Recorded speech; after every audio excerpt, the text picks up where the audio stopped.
जब हम इस दुनिया के सबसे क्रूर बादशाह राजा की हम बात करते हैं तो सबसे पहला नाम चंगेज खां का आता है। चंगेज खां मुस्लिम नहीं था। वह मध्य एशिया को पूरी तरह से उसने बर्बाद कर दिया था। तो आइए जानते हैं ज्ञान गंगा के इस 3 पत्ती कार्यक्रम में चंगेज खां के बारे में। चंगेज खां ने कहा जाता है कि हमारे जो सबसे बड़ा महाद्वीप है एशिया, जहाँ हम भारत है, जहाँ हम रहते हैं, इसकी 1/3 आबादी को उसने मार डाला था। यह कबीलों में पहले रहता था। इसने कबीलों की आपसी लड़ाई को ख़त्म करके सारे कबीलों को एकजुट करके एक बहुत बड़ी सेना इसने बना ली थी और जिस राजा को चाहता था उसको लूट करके और बर्बाद कर देता था। अन्य जब राजा कोई युद्ध के लिए जाते थे तो संबंधित राजा जिस पर वो नाराज होते थे या जिससे लड़ने जाते थे उसी से युद्ध करते थे। लेकिन चंगेज खां की सेना जब चलती थी रास्ते पर तो गांव के गांव उजाड़ते हुए, फसलों को जलाते हुए, गांव में आग लगाते हुए, आदमियों को मारते हुए, औरतों को मारते हुए और उनकी पुत्रियों बहुओं के साथ व्यभिचार करते हुए, ऐसे उनकी सेना बढ़ती थी चंगेज खां की। और जब यह किसी राजा पर आक्रमण करने जाता था तो गुलाम बना लेता था। जो पहले इसने जिस राजा को लूटा था उसके तमाम सैनिकों को गुलाम बना लेता था और जंजीरों में बांध करके जब अगले राजा को लूटने जाता था तो सेना के आगे कर देता था, जिससे जो राजा लड़ाई यदि करता है तो गुलाम ही मारे जाएं, इसकी सेना न मारी जाए। यह इसका नया प्रयोग था। ऐसा कोई नहीं करता था कि रास्ते पर निकलते हुए लोगों को गुलाम बना लिया और जब राजा से लड़ाई हुई तो आगे कर दिया उनको कटवाने के लिए। और ख़ास बात यह है कि इन गुलामों को कोई हथियार भी नहीं देता था। जब किसी राजा को लूटता था तो सारे राज्य में आदमियों को मार दिया जाता था और इसकी सेना व्यभिचार करती थी युवतियों से और राज परिवार की जो रानियां हैं, राजकुमारियां हैं, उनके साथ चंगेज खां क्रूरता करता था, गलत व्यवहार करता था और मार देता था। बच्चों को भालों की नोक पर उठा करके लोग चलते थे, कोई बच्चा भी जीवित नहीं रहता था।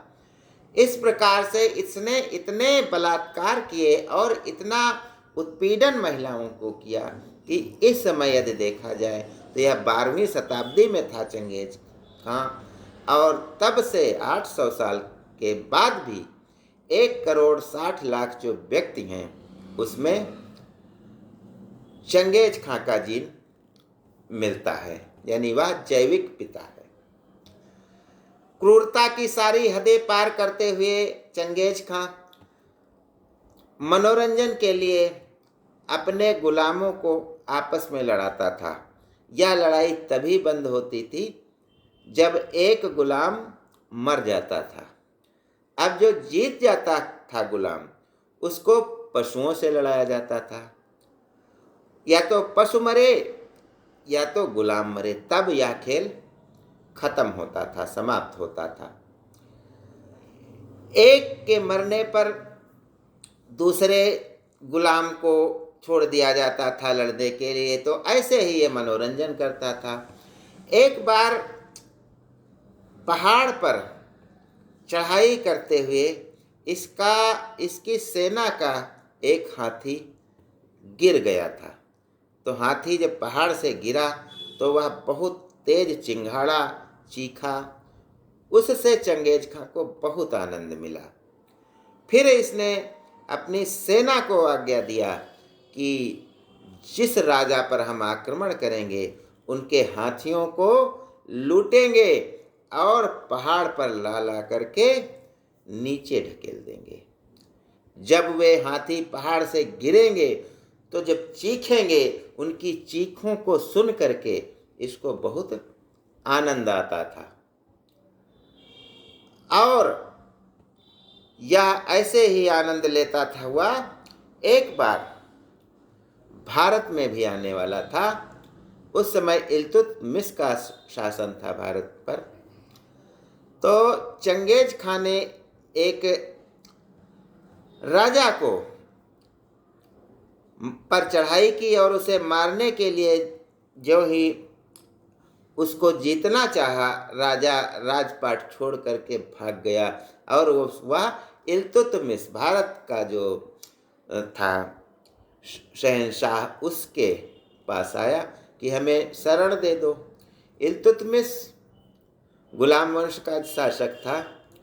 वो जान ही नहीं पाया। उसने कहा ठीक है, चलो बैठो, आइए खाना खाते हैं।